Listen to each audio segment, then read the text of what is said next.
So someone says, as a resident, my impression is that we often either medicalize or criminalize our social challenges. What do you think of this? And if you agree, how would you shift this so that we actually create an environment where community ownership eventually provides leadership for these challenges? That was a great question and very well written. Um, I think I talked about it a little bit, right? We criminalize homelessness. We um, uh, uh, we have to get away from that. It just doesn't make any sense at all, right? It hurts people first and foremost, right? It's not how you build a strong, interconnected community. So I got to go.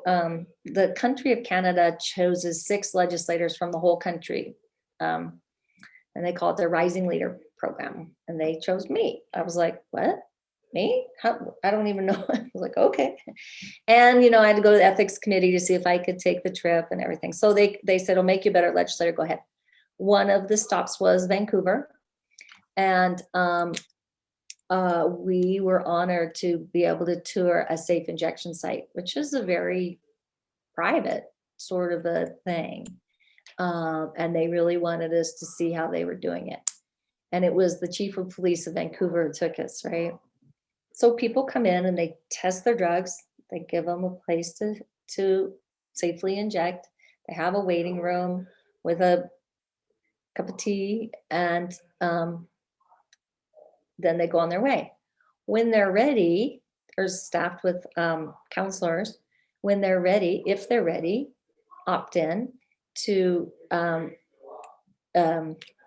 try to kick their habit. They can enter that facility on the first floor, residential, with all the addiction services there. When they progress through the 4th floor, and by the time they're on the 4th floor, they are the mentors for the people who are coming in to safely inject. I didn't think I'd ever seen a more humane situation. I don't think driving, drug abuse, and addiction underground or in the streets ever solved anything, right? And I asked that police chief, I said I was from Fort Collins, and he said, "Oh, yeah." And I said, "Why do you say that?" And he goes, "You guys had one of the first peer counseling police departments, and one of the first psychologists on your police force." And I said, "Oh, did you know that?" I said, "Yeah." So that's kind of neat. We have a law, and then I did live in Denmark for a year and a half, and we have a long way to go to change our hearts and minds on how we treat people who have social and medical needs, and we do. It's really America is a very harsh country in that way, and we need to change it, and we change it one city at a time. So, I mean, we're providing the services anyway. We just provide them in the worst possible way. They're bifurcated.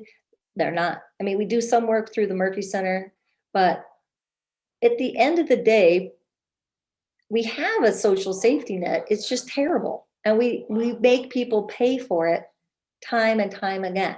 I mean, in the cost of hunting it down, filling out forms, constantly searching. And if my point is, we do it in a bad way. Why wouldn't we just take all that money and do it in a humane way? We just haven't been we've been very short-sighted in that. There's still some notion of blame, right? That we have in America that other countries don't have. Yeah. Great. So this isn't an issue that falls under the purview of the city, but trans folks have been routinely misgendered in our mental health facilities here in Fort Collins. Wristbands, which are mandatory, often refer to the incorrect gender. How can Fort Collins help our mental health providers revise practices like this? I think we work with them to see, we did some good stuff with the birth certificate a couple years ago, wasn't it? Yeah. I think we have to revise our policies and our practices to meet the needs of the people. So where we're falling down on that, we fix it. We work to fix it, and we partner to fix it. This is an area that I would really need a lot of help in terms of some language and what's happening where. You know, we had some problems at one of the schools with some bathroom issues, you know.